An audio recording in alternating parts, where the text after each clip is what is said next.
नमस्कार। अभ्युत्कर्ष हिंदी क्लासेज में आप सभी का हार्दिक स्वागत, अभिनंदन। दोस्तों, आज अपन बात करेंगे हिंदी के उपसर्ग। जो संस्कृत के उपसर्ग पढ़े थे, अपन ने 22 उपसर्ग पढ़े थे। इसके बाद आज की क्लास में हम पढ़ेंगे हिंदी के उपसर्ग और विदेशी भाषाओं के उपसर्ग।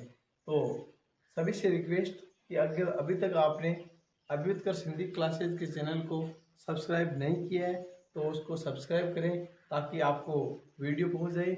और विशेष ध्यान रखें, प्रतियोगी परीक्षाओं की अगर तैयारी कर रहे हैं तो आपके लिए खास बात यह रहेगी कि आप इस वीडियो को कहीं पर भी किसी भी स्थिति में मिस नहीं करें, पूरा देखें, क्योंकि कंपटीशन में इससे बाहर कुछ नहीं आता है। और खास बात यह भी आपको ध्यान रखना है कि विशेष रूप से रीट के विद्यार्थी जो रीट के विशेष तैयारी कर रहे हैं, लेवल 2 और लेवल फर्स्ट, उन्हीं के साथ में लैंग्वेज फर्स्ट और लैंग्वेज सेकंड, सभी प्रकार के विद्यार्थी ध्यान रखेंगे कि हिंदी में किस प्रकार के प्रश्न आते हैं। आपने सर पिछला पेपर दिया होगा, उसमें आपने देखा होगा किस प्रकार के क्वेश्चन आते हैं। तो जो बात कर रहे हैं ये बात कहाँ कहाँ लागू होती है, जहाँ जहाँ हिंदी लागू होती है वहाँ वहाँ हिंदी के उपसर्ग की बात होती है। तो सबसे पहले रीट, पटवार, हाईकोर्ट, एलडीसी और एसएससी जीडी, इस प्रकार की बहुत सारी पीटीटी, सीटेट, कहने का मतलब अनेक परीक्षाओं में जहां जहां हिंदी की उपयोगिता है वहां वहां हिंदी के उपसर्गों की चर्चा होती है। तो स्टूडेंट्स, आप लोगों को ज्यादा समय वेस्ट नहीं करते हुए सीधे बात करेंगे हिंदी के उपसर्ग की।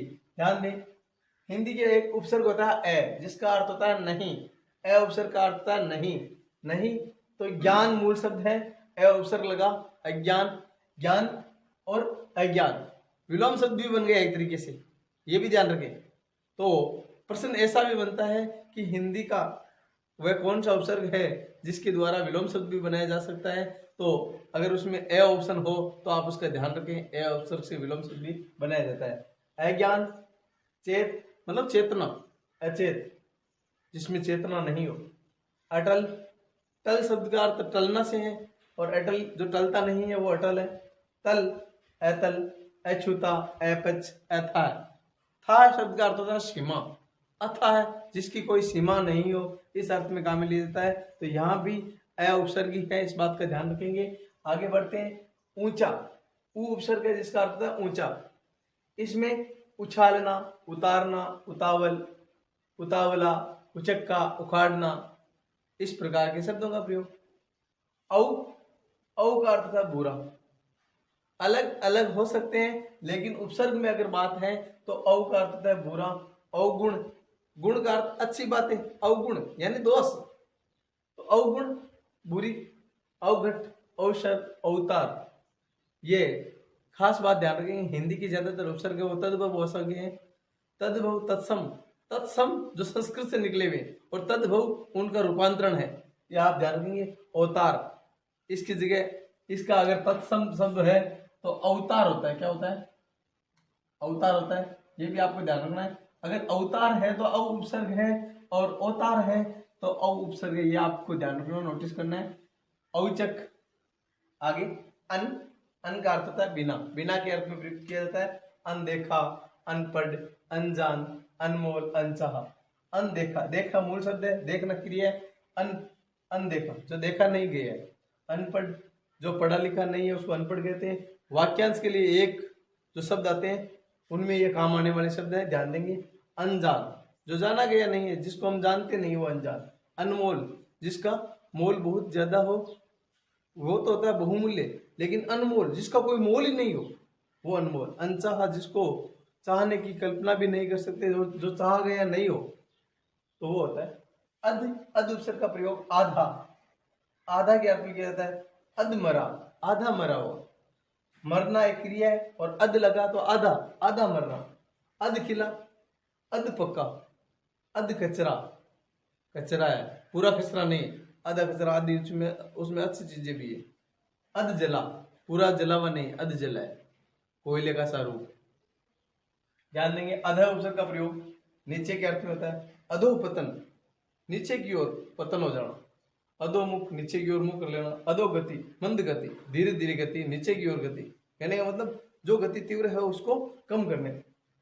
उन उपसर्ग का प्रयोग एक कम के अर्थ में होता है। किस में होता है? एक कम के अर्थ में। तो स्टूडेंट्स प्रश्न ये भी पूछा जाता है कि निम्न में से कौन सा उपसर्ग नहीं है, कौन सा है। तो हिंदी के जो उपसर्ग हैं उनको आपको विशेष रूप से इनको याद करना है। अगर आप ये याद कर लेते हैं तो आप बिल्कुल ये समझ पाएंगे कि इसमें क्या है क्या नहीं है।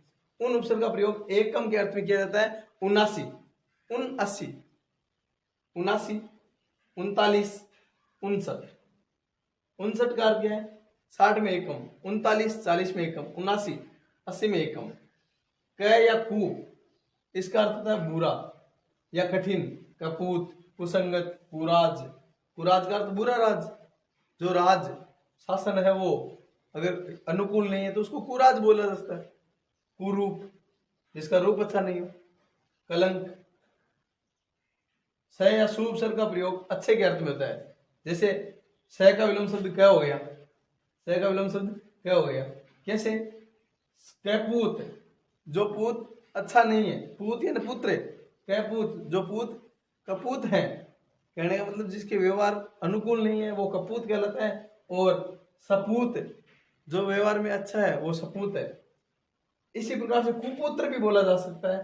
कुपुत्र क्या बोला जा सकता है? ध्यान देंगे, कुपुत्र।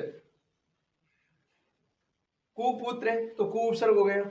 और इसी प्रकार से इसमें बात करेंगे तो सुपुत्र।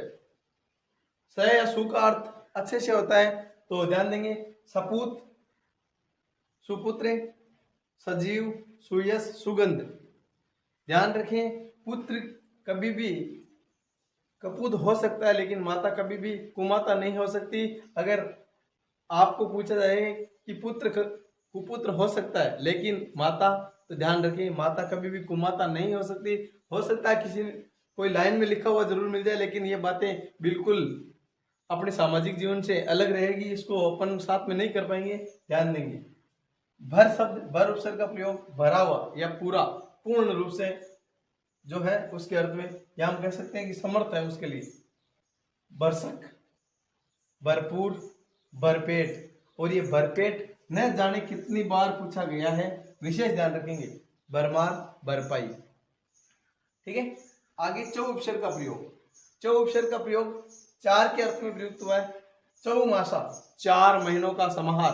द्विगु समास की बात कर रहे हैं, ध्यान देंगे द्विगु समास की। चौराहा, 4 राहों का समास, 4 राहें रास्ते। चौखट, 4 खट। 4 खट क्या है? जो अपना दरवाजा होता है वो आजकल प्राय 3 खट में बढ़ने लग गया। इस प्रकार से बढ़ने लग गया। नीचे वाली जो होती है उसको आजकल हटा दिया गया है, और जब तक ये नीचे वाली नहीं लगती है तब तक चौखट नहीं होती है वो। तो चौखट जो अपने गेट होता है, उस गेट की जो नीचे की जो होती है उसको साथ में लेने के बाद बनते ध्यान रखेंगे। चौसिंगा, हिरण होता है चौसिंगा, 4 उसके 4 सिंग होते हैं। चौपाई, चौपाई में वो काव्य की कोई रचना हो सकती है, या इस प्रकार से अपन मान सकते हैं कि 4 जिसके पैर हो उसके बारे में भी कहा जा सकता है, 4 चरण हो उसके बारे में भी कहा जा सकता है। ठीक है, तो ध्यान देंगे। ती का अर्थ 3 से है। ती का अर्थ किससे है? 3 से। तिरंगा जो अपना राष्ट्रीय ध्वज है, उस शब्द में ती उपसर्ग है। क्या उपसर्ग है? ती। रंग और ती उपसर्ग। तिमाही क्या है? तिमाही। तिमाही में भी माह मूल शब्द है और ती उपसर्ग है। तिपाही, तिपाही, ध्यान देंगे एक बार बोर्ड पर। तिपाही, ती उपसर्ग, ती उपसर्ग, पाई मतलब पाया, पैर। इस प्रकार से भी हो सकती है तिपाही।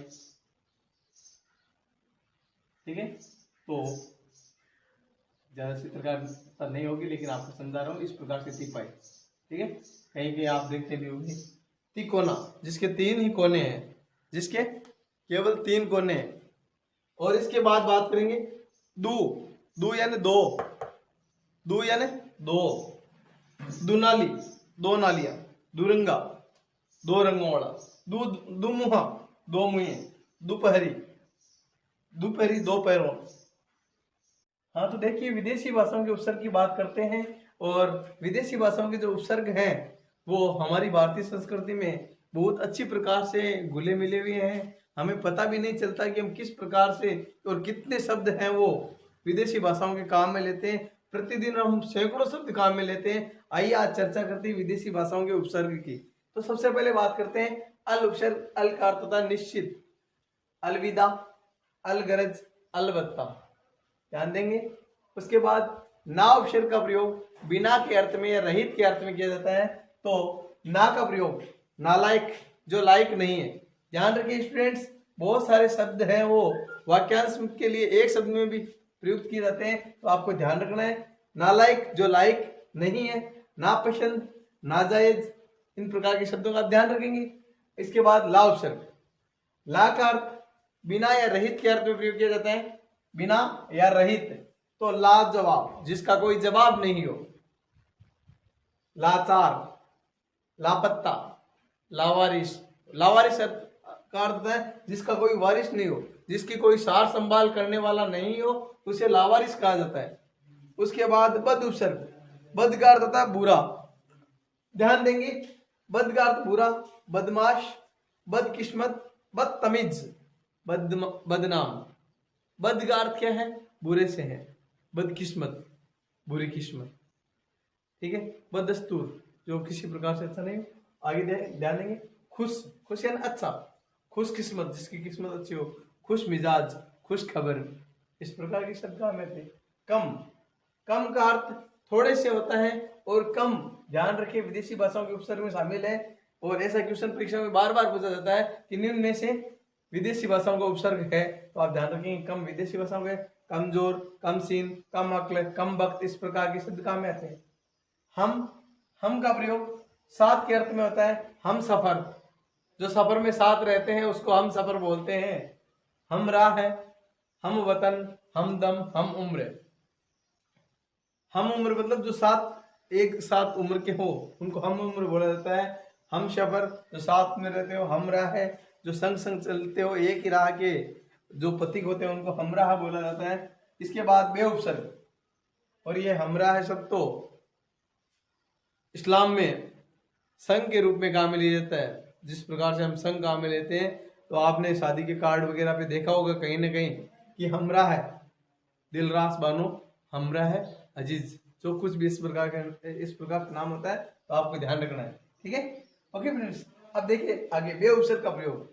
बे उपसर्ग का प्रयोग भी बिना, अभाव या रहित के अर्थ में किया जाता है। बासर्रा, सॉरी बेसर्रा। बेसर्रा जो शरीयत को नहीं मानते हैं, जो इस्लामी कानून को नहीं मानते हैं, वो बेशर्रा है। बेशर्म, जिसमें बिल्कुल शर्म नहीं हो, जिसमें शर्म का अभाव हो। बेइज्जत, जिसकी इज्जत नहीं हो। बेधड़क, जो किसी प्रकार से धड़कता नहीं हो। इस प्रकार से आगे बढ़े। बा उपसर्ग। बा उपसर्ग का प्रयोग सहित के अर्थ में होता है। बे का उल्टा भी बा होता है, ये भी ध्यान रखना है, मतलब विलोम शब्द। बे उपसर्ग का, जैसे बेवफा एक शब्द है, जो वफादार नहीं है वो बेवफा है, तो इसका विलोम शब्द बावफा क्या होगा? बावफा। बेइज्जत, बाइज्जत। कोर्ट कहती है ना कि इस मुलजिम को बाइज्जत बरी किया जाता है, तो बाइज्जत इज्जत के साथ, और बेइज्जत जिसकी कोई इज्जत नहीं हो। बाअदब। बे उपसर्ग, ध्यान रखें, बे, बा और बे ये तीनों क्या है? विदेशी भाषाओं के उपसर्ग हैं, तो इसका अर्थ सहित। सहित के अर्थ में बशर्ते, बशर्ते यानी शर्त सहित, बदौलत, बखूबी। सर उपसर्ग। सर उपसर्ग का प्रयोग मुख्य के अर्थ में किया जाता है। सरकार, सरदार, सरपंच और सरताज। इस प्रकार के बहुत सारे शब्द हो सकते हैं, और भी शब्द अपन जब इनका उपसर्ग और प्रत्यय का जब एक साथ प्रश्न बताऊंगा आपको, तो कुछ नए प्रश्नों के साथ भी हम चर्चा करेंगे। शब्द, शब्द का अर्थ होता है उप। सब इंस्पेक्टर, एक इंस्पेक्टर होता है, निरीक्षक होता है, एक उसके ऊपर, कहने का मतलब उसका सहायक है, तो उसको सब इंस्पेक्टर बोला जाता है। सब कमेटी, एक कमेटी उसका एक दूसरा भाग सब कमेटी कहा जाता है, तो हिंदी में उसको उप कहते हैं। उप जैसे अध्यक्ष, उपाध्यक्ष। उपाध्यक्ष शब्द में उप और अधि दो उपसर्ग मिलते हैं, ये भी बात तो हो चुकी है अपनी। हेड, हेड का अर्थ प्रमुख होता है, अंग्रेजी भाषा का शब्द है head master, head boy, head girl. ये शब्द किसके हैं? तो ध्यान रखें, इसमें हेड उपसर्ग का प्रयोग होता है, और अंग्रेजी भाषा के शब्द है। इसके बाद हाफ, हाफ का अर्थ होता है आधा। हाफ टिकट, आधा टिकट। हाफ पैंट, जो पैंट का आधा भाग होता है, जिसको निक्कर भी बोला जाता है, हाफ पैंट। Half shirt. आगे नेक, नेक का अर्थ होता है भला, नेक दिल, नेक राह है, नेक नाम, इस प्रकार के बहुत सारे शब्द होते हैं, लेकिन अपन ने बात की है विदेशी भाषाओं के उपसर्ग की। तो ओके फ्रेंड्स, आप हमें बताएंगे कि आपको ये चैनल कैसा लगा। अगर आपको अच्छा लगता है तो अभ्युत्कर्ष हिंदी क्लासेज को लाइक करें, कमेंट करें, शेयर करें और हम लोगों को ये बताएं कि हम किस प्रकार से आप लोगों की और मदद कर सकते हैं। और ओके फ्रेंड्स, मिलते हैं नेक्स्ट टाइम, तब तक के लिए गुड बाय, थैंक यू।